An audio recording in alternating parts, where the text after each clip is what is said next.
Nova pesquisa do Datafolha mostra que a aprovação do presidente Luiz Inácio Lula da Silva caiu ainda mais. E agora o desgoverno tem a pior aprovação de todos os mandatos do Satanás, o que é uma ótima notícia. Mas também, sejamos francos, depois de prometer picanha e entregar abóbora, depois de falar se tá caro não compra, e agora até o ovo teve um aumento de 40%, já estava mais do que na hora de o povo acordar. Mas como nós já estamos cansados de saber, sempre que o Lula faz ou fala alguma besteira, tem um pessoalzinho que quase se descabela para tentar defender o painho de 9 dedos deles. E agora foi a vez da jornalista e militante da Globo, Renata Vasconcelos, quase chorar ao vivo, dando a notícia da queda histórica na aprovação do 9 dedos. A Folha de São Paulo publicou uma pesquisa Datafolha com a avaliação que os brasileiros fazem do governo Lula.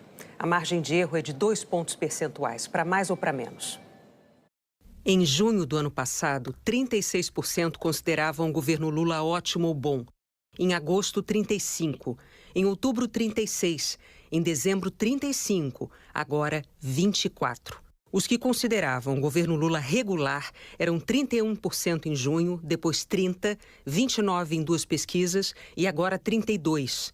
Ruim ou péssimo, 31%, na sequência 33%, 32%, 34% e agora 41%. 2% não sabiam em junho, depois 3%, 2%, 1% e agora 2%.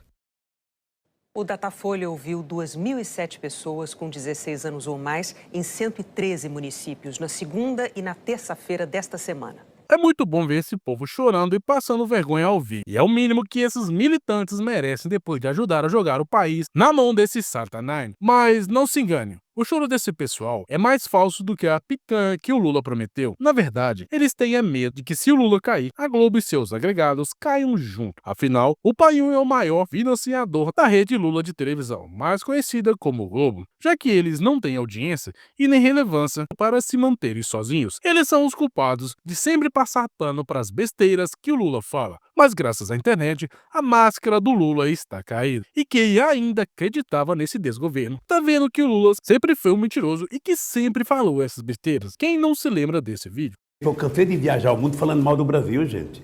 Era bonito a gente viajar o mundo e falar, no Brasil tem 30 milhões de crianças de rua, no Brasil tem 30 milhões...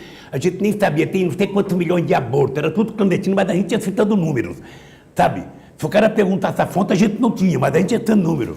Eu não esqueço nunca, eu estava debatendo, o Roberto Marinho e o Jaime Lerner em Paris. Mas eu estava dizendo, porque no Brasil tem 25 milhões de crianças de rua. Eu era aplaudido calorosamente pelos franceses. Quando eu terminei de falar, o Jaime Lerner falou assim para mim, ô Lula, não pode ter 25 milhões de crianças de rua, Lula.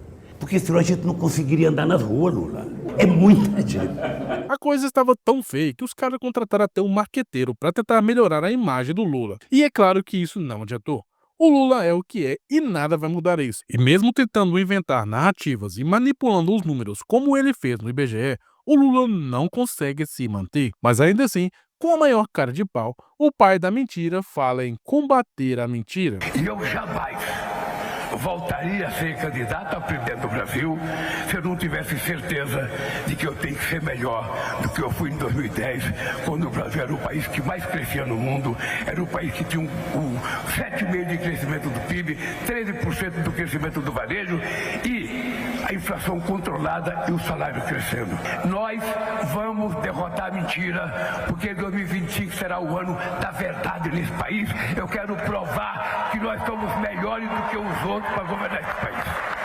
A minha maior esperança é que o Sidônio continue deixando o Lula falar essas besteiras, para que assim, o povo que ainda acredita nesse mentiroso veja quem realmente ele é e que definitivamente de uma vez por todas a gente expurgue esse fantasma para bem longe e que nem ele e nem o PT nunca mais volte.